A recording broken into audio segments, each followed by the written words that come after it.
Hi guys. Well, I told you last week we're gonna get back on the old Camaro here. Today I'm gonna go underneath. We're gonna pull all the plugs out, just kind of have a look at them, see what everything's doing. And we got that fuel line leak, which I'll show you once we get under the car. It's hotter than hell out today, so if I wipe my face a lot, it's because I sweat a lot. So we're basically just going to work this whole thing over. I'm not sure I'm going to actually make this thing run reliably enough to drive it anywhere, but we're going to see what we can do. Then, at least right now, I've got it up in the air. You know, if I decide just to say the hell with this motor, I got a good vantage, get underneath, get the flex plate bolts out, starter out, all that stuff. So we'll get started. All right, we got her up in the air now. We got her up on some really old ramp jack stand deals, and ramps back there. It's actually still pretty easy to work on. You know, my old belt buckle just touches the fender, so I'll have to be careful of that. But I'm going to try and clean up some of this mess because you can't really tell what's what, and I want to get to the bottom of the wiring and all that stuff. We got the battery charger back on it, get the battery nice and charged. You know, put some air in the tires here, and I couldn't find my other wrench, so that is in fact a battery. It's already cracked off the edge. It's no good. But no, I'm not gonna bet my life on a battery. There's a jack under the axle, so just something to double precautious. That's a word, right? Precautious. All right, so let's roll underneath, and I'll take you guys under there, and we'll get to pulling the spark plugs to just have a good overview of the underside of the car. Well, here we are underneath the old girl. You can see she's got some, I wouldn't say major leaks, just some seepage. This car never used to leak anything at all until we had issues with that one cylinder. But yeah, I need to fix this mount here, get that exhaust hung back up where it belongs. And yeah, see, I've got a jack under there. It's not just a battery. So let's have a look see up. Well, we got our pan of oil here from last time because I didn't feel like squeezing under the car. All right, let's have a look see what we got up here. Now, last time figured that number 7 up here is our culprit cylinder, which, I mean, these ain't bad to get to under the car. So, there we go. Get the wire out of the way. Of course, I'm going to recheck my firing order and all that, but we'll get that one out for sure, and we'll take a quick look at it. So let me grab my ratchet here. Oh, make sure we got her going the right way. Just make sure when you're under cars like this, guys, that you're plenty careful. You don't want stuff dropping on you. You know, you don't want a busted tooth from, you know, having something slip. That's happened to me. Trust me, that's no fun, and it's very expensive. So we'll get these plugs pulled out, and we'll come back and show you what we got.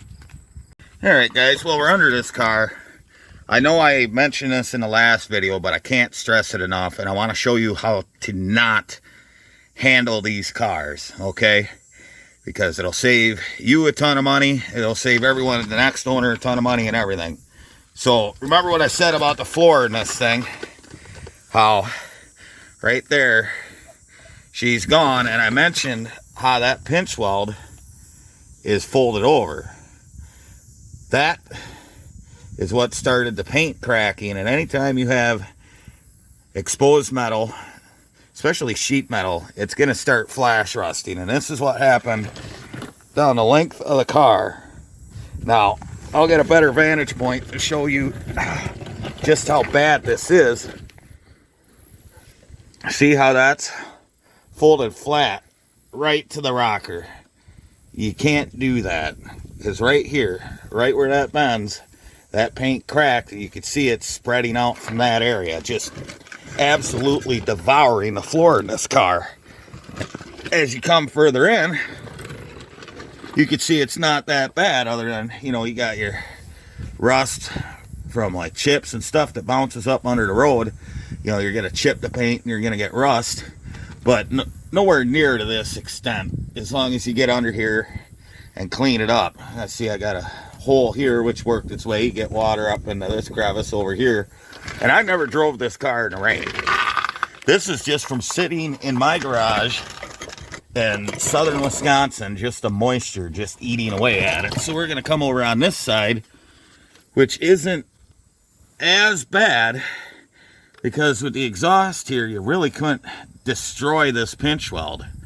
So you see what I'm saying right up here, how that paint, just the central crack is working its way out as rust, and it's a little better up here, and then you got someone jacked it up right there, and that causes rust all the way down the car. So sorry if the quality ain't that great. I'm not on a hoist, I'm laying on my back on the creepers, so just kind of gives you an idea of really what not to do with these.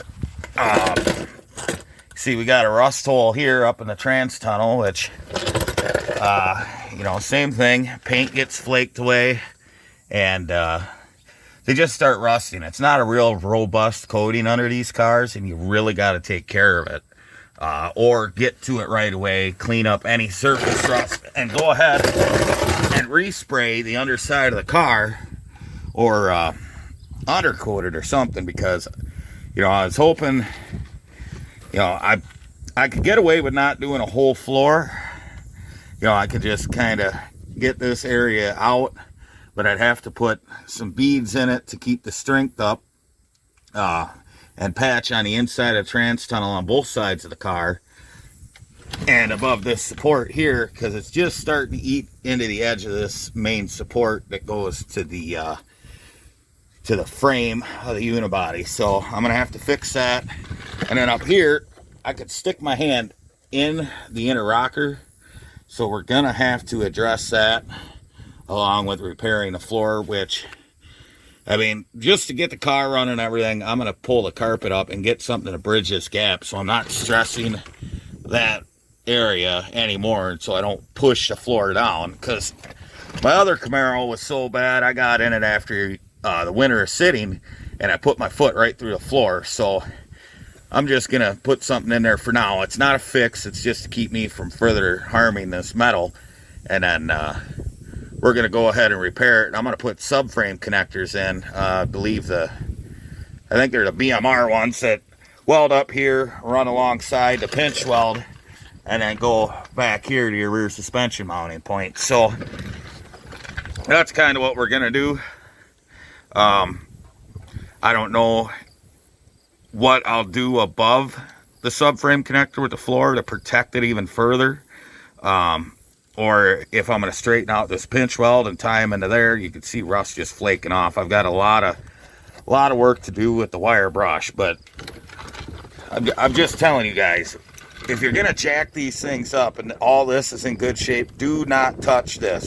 Don't even think about putting anything under this. Always go under your subframe, under the control arm. If you got a low pro jack, go under the K member. Same thing in the rear. Go, you know, in a suspension mounting point, you know, that's boxed in, that's strong. Go ahead and lift on that, or put it on under the axle. You can see GM puts a jack point in here, but you get one guy to screw up where it's not dead flat on there, and this is going to fold in or out, and you're going to have the same issue cracking this paint in here, and you're going to get rust like that. I mean, it's so fast how it happens. This car was nowhere near this bad the last time I drove it, and it's done nothing but sit in a garage on carpet, you know, no moisture under it whatsoever, and just from the humidity changing, the temperature changing, it just broiled all of this. So take care of your F-bodies, folks, or anything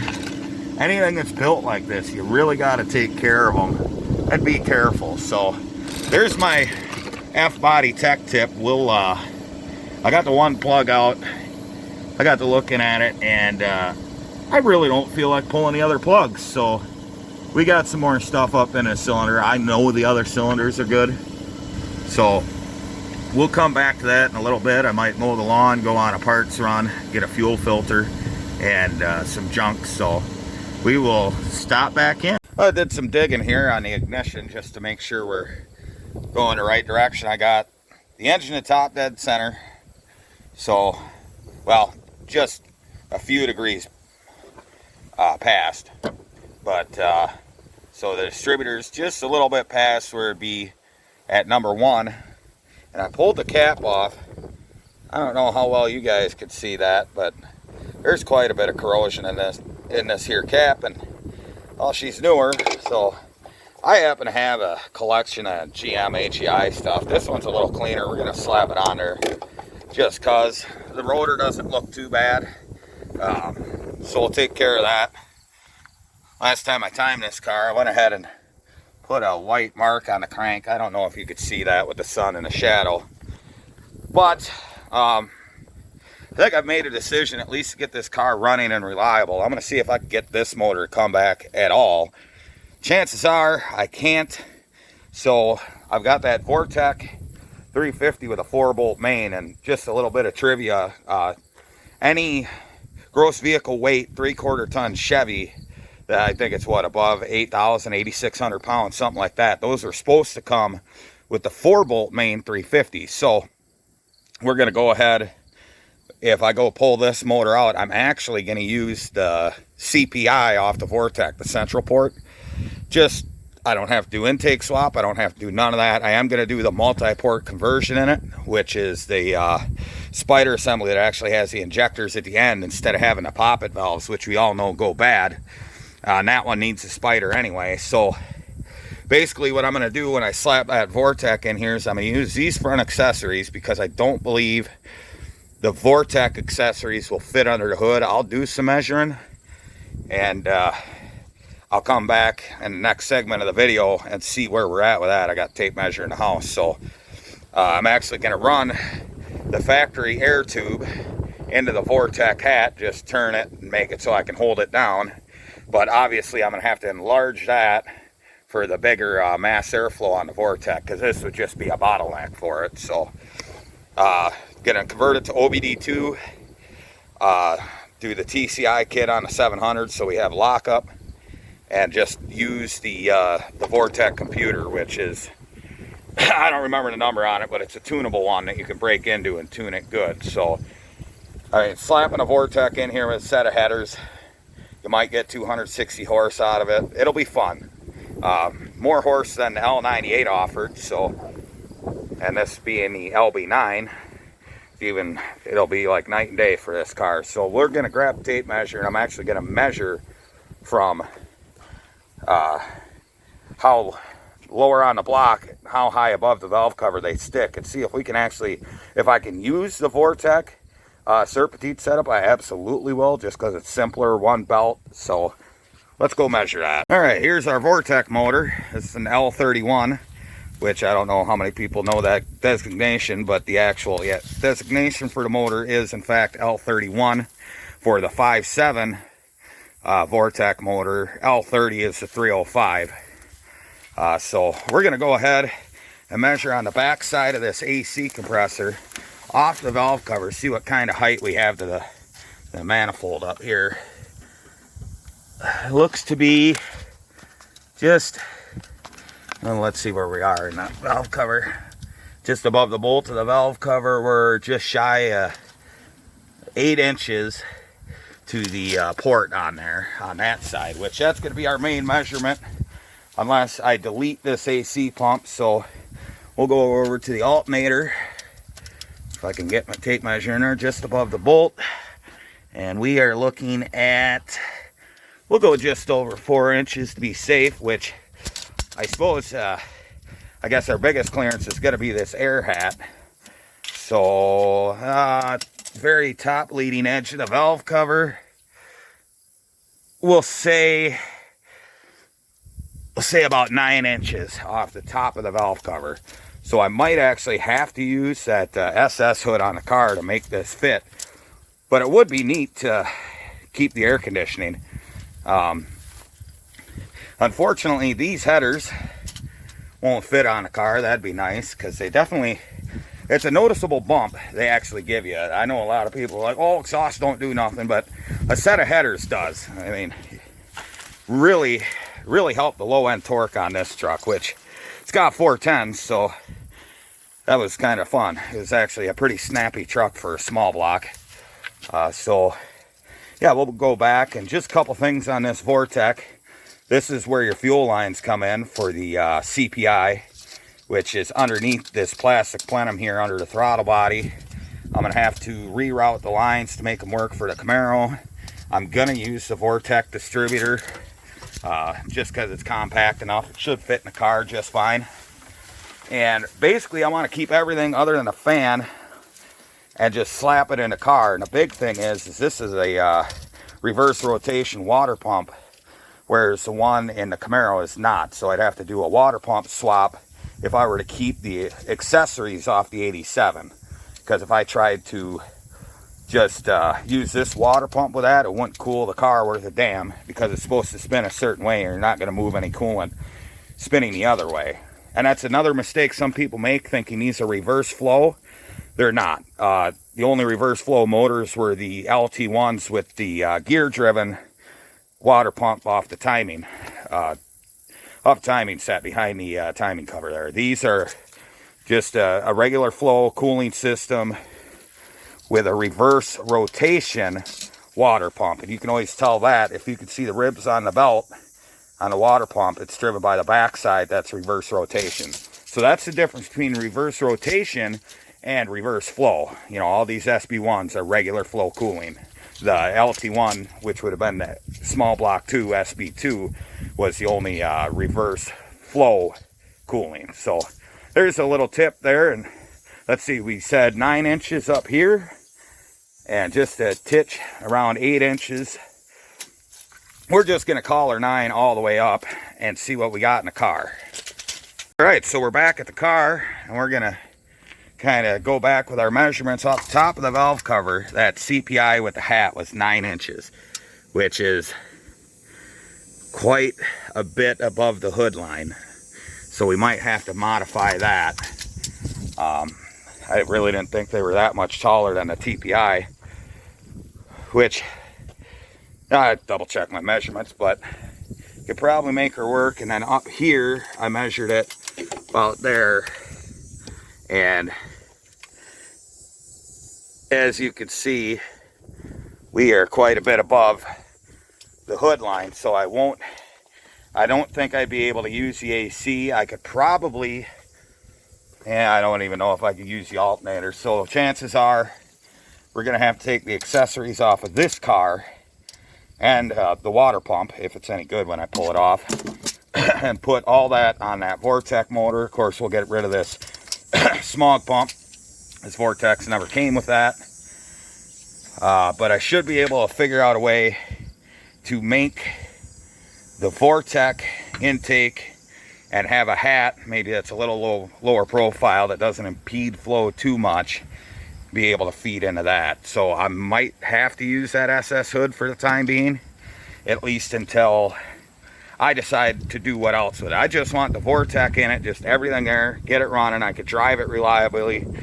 You guys know as well as I do, them Vortec motors are great if the spider injection works, and if you do the multi-port conversion on them with the different spider assembly, they're pretty well stone reliable and make good power, good torque, and we'll make her work. Of course, I'll probably have to rob the throttle cable out of the truck, because this bell crank is just your regular bell crank. It doesn't have the cable that wraps around it, so we'll have to do that. Figuring out the TV cable probably won't be that bad, as long as I have a straight level pull and it's the same distance and the same tension, that'll be fine. So I'm going to go ahead and let that cylinder soak a little while, maybe go get some parts, maybe mow my lawn. I might wait till it cools off for that, but I'm definitely going to go on a parts run, and we'll get right back on this after that. All right, got a little bit of work done since we last had our segment there. I went to the next biggest city and got myself a new fuel filter, a little bit of hard line to thread into it, and then a little piece of 5/16 rubber line to fix the fuel leak on the return side. I see I still got to tighten the clamp a little more down there, but that's a lot better. Went ahead and went to the automotive area store to pick them up, and we got a new, well, not new cap on, we got another cap on. You can see I've been running her. She's been still smoking, still got plenty of blow by, but well, fuck, I'll give her a gander. I got tack working too.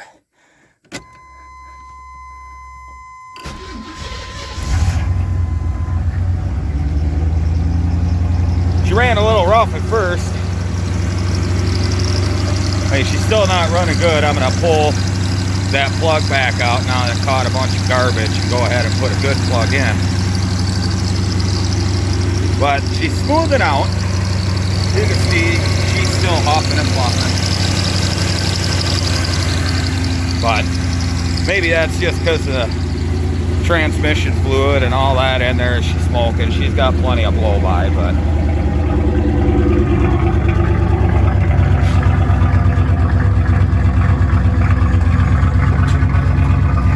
you can hear she's got a slight miss out in tailpipes, and if you look in the sun, you can just see her hazing out of that pipe there. So I don't know if we're gonna save her, but we'll let the concoction that's in the crankcase just continue to work, and we'll give her an oil change, see if that helps. Throw some Rotella tea in there. Maybe that'll knock the smoking down. We'll see. Still got to test the brakes. I know rear brakes never really work, so that's not a big deal. But yeah, test brakes. I'm sure it still goes in a gear. If I get all that done, maybe we'll get a shot of it on the ground and rolling. Well, got a new plug put in her. I did put some fresh gas and a can of Berryman's in, just to kind of clean her up. And well, as you can probably see, she's smoking pretty good yet. Got all kinds of smoke rolling off of her. I'll plug that vacuum line back in. Not that that does anything, but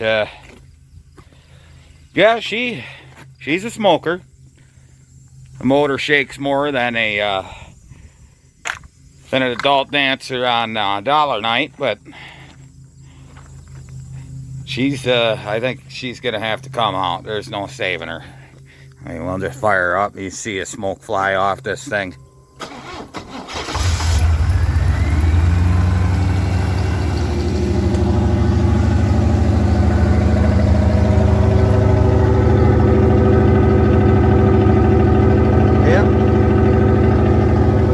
Don't have to worry about mosquitoes with this car around though.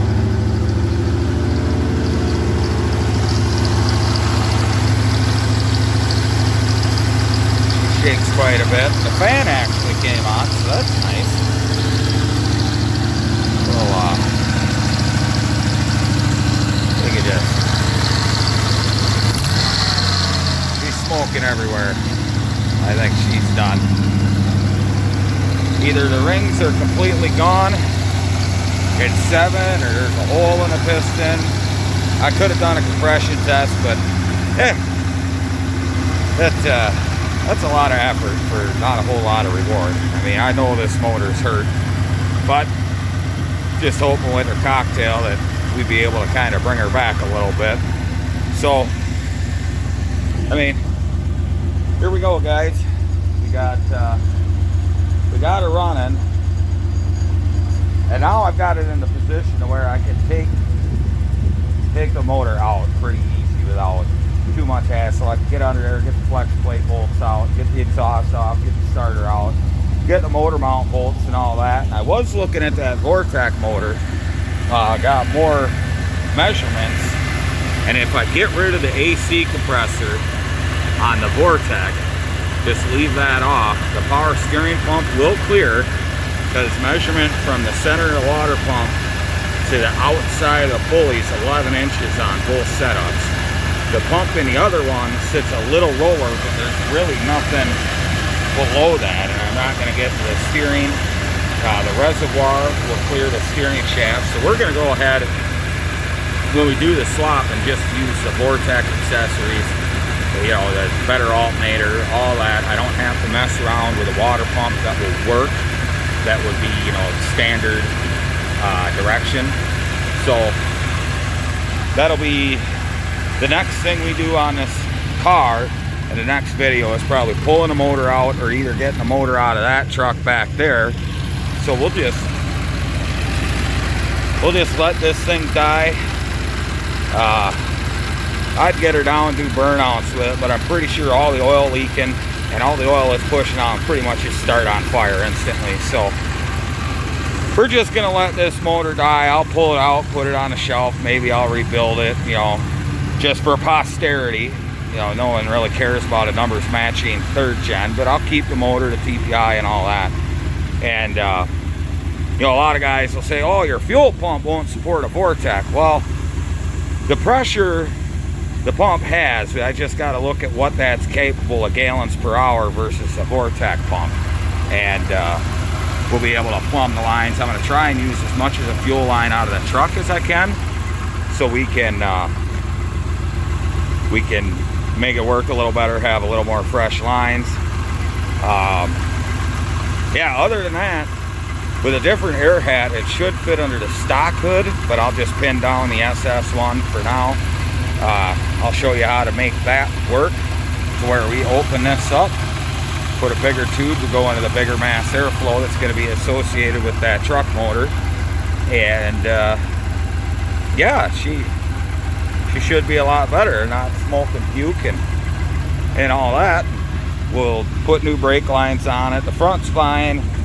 The rear needs new lines, so I'll do wheel cylinders, all that. So those will be the upcoming videos. The next step is getting this out of here and start working on getting a Vortec. And I'll probably throw a set of headers on. I can get them from Summit for like $240 for the mid-length or whatever. They're not shorties, they're not long tubes, but I don't have to worry about dragging them. We'll put O2 sensor bungs in because we're going to use the O2 sensors from the truck for that PCM, and then just get rid of all this. I was looking at the throttle valve cable for the trans, and what I'm going to do on that Vortec, because on the Vortec, cables wrap around, go this way to the valve crank on the throttle body, and I'll make this bracket into something to where we can bring the cable on the passenger side of the Vortec manifold, and we'll hook it to the valve crank over here with an arm or something to get straight pull, so we can make the TV cable work. That was my biggest concern, is making the 700 work behind this car for now. I mean, that truck's got a 4L80 in it, which is a 4-wheel drive 4L80, so it doesn't do me any good. If I had a 2-wheel drive one, or if you guys want to say you got one down in the comments, you want to trade for a 4-wheel drive 4L80, shifts great with transfer case, be my guest, and then we'll slap a 4L80 in here. But you know, other than that, this old girl's gonna rest a little bit. You know, she's still huffing and puffing pretty good, but we'll get this motor out, get the new one in, and I'll try to do as much coverage as I can about putting a different harness in this car to make everything work. Biggest thing is obviously we want the gauges to work. We'll figure out a way to make the tack work, because even though it's inaccurate, I really don't like having a monster tack hanging off or ruining a perfectly good dash pad. Temp sensor won't be hard to make work. That's just a 1-wire sensor with a slip-on connector, so I can make that work. Fuel gauge can work. Oil pressure sender, I'm sure I can make that work. Speedo is always going to work with the 700, because that's a cable-driven speedometer in 87. So I don't think we'll have too many issues getting everything going. Basically, we'll just make the Vortec a standalone deal and then make it communicate with the rest of the car. So I want to thank you guys for watching this video, as long as I don't fall down, and look forward to more content on this car. a few other things. And yeah, thanks for watching, guys. Have yourselves a wonderful day, and I'll shut this off before it burns itself down.